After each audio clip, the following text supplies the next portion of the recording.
Well, Ludwig, Hermann, hello. Welcome to the Forum for the Future of Agriculture.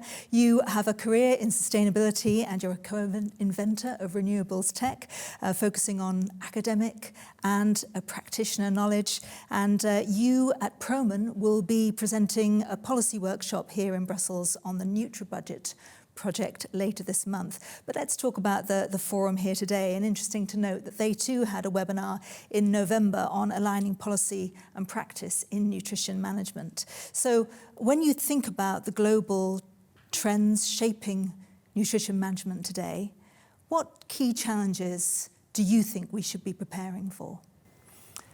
I think the key challenges are the vulnerability of our system that we have all together.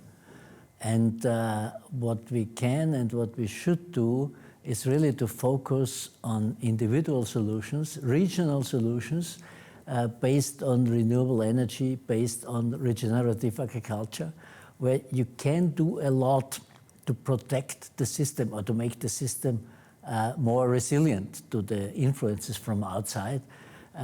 This is a challenge. We do not usually take it seriously enough, that we don't put enough money into these systems. Our research programs they are doing something and they're having some success, but still we could do much more if we really take the gravity of the system, the gravity of the problem more seriously. So is that the real challenge then, the will, yes, as well as perhaps the monetary budget? The will is the real challenge. And actually, whenever we have a big problem, as currently during the conference Forum for the Future of Agriculture, we see that as soon as we turn into more normality, we forget about everything and we tend to continue with business as usual. And I think this is the real problem, the real challenge. So you have a quest for nutrient use optimization. I mean, where do you look for that when you look at trying to improve sustainability and supporting alignment of what goes on in the field? I mean, the aim is for a 50% reduction in nutrient losses and 20% reduced fertilizer use by 2030, with all the shocks in the system going on at the moment, all the vulnerabilities and difficulties you talked about. How big of a challenge does that really present?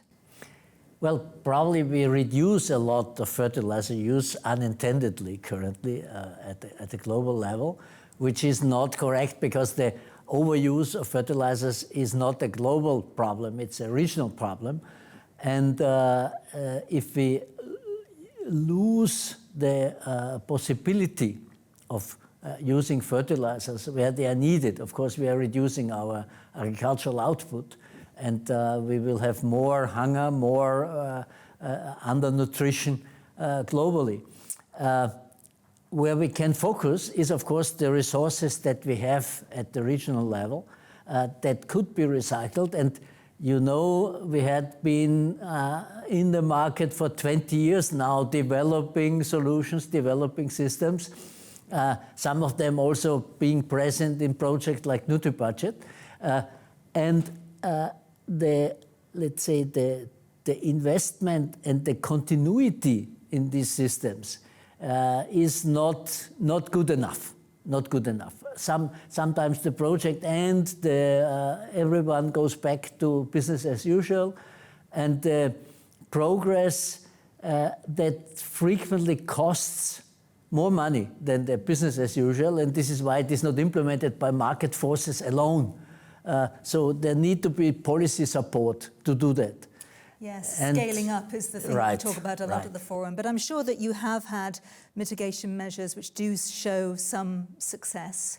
Can you give us an example of that? Yeah, we have now some nutrient recycling policies and nutrient recycling technologies that work, that show that they are implementable without creating additional costs to the farmers, because we know that the farmers are also very vulnerable and they are suffering a lot from increased fertilizer prices and transport prices and so on and so on.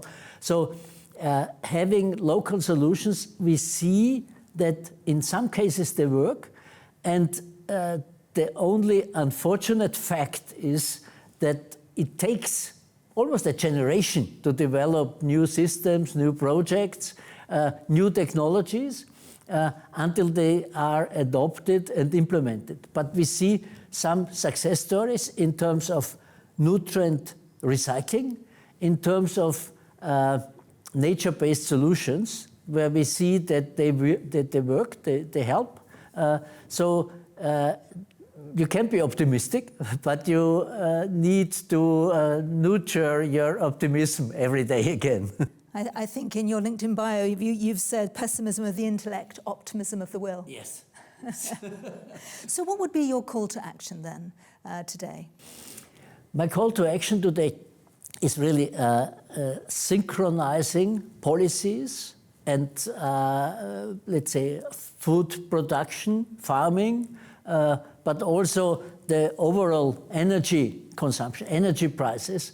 I think we need cooperation within Europe. I mean, it would be nice if we could cooperate at the global level, but we have to prove first that we can cooperate within Europe, and we need to, let's say, to synchronize much more the farming business, the energy business, the policy making, the policy system, and really react almost on a day-by-day basis to what is needed to alleviate the situation. And of course, the high energy prices are could be creating a food crisis in a not too distant future. So we need to keep the energy prices at bay within Europe, even using taxpayers' money to keep them at the accessible level. I was going to ask you the how-to, but we probably don't have time. I mean, innovation is often praised in theory, but constrained in practice. So, you know, it is an ongoing theme, of course. Yes. At the ESNI NERM conference that's coming up at the end of this month, 29th of April in Brussels, ProNERM are going to be talking about this. Yes, we are exactly talking about this synchronization of policy measures and of action on the ground. We are having now this viable model of these living labs that are implemented across Europe, and they really show effects, they show an impact. And policy should look at them and really support them towards getting them implemented on a wider scale and on a larger scale. Well, we look forward to the living maps and to that event on the 29th of April in Brussels. I think registration is open yes. now. Hermann, Ludwig, thank you. Ludwig, Hermann, thank you so much for joining us today. Thank you. Thank you for having me.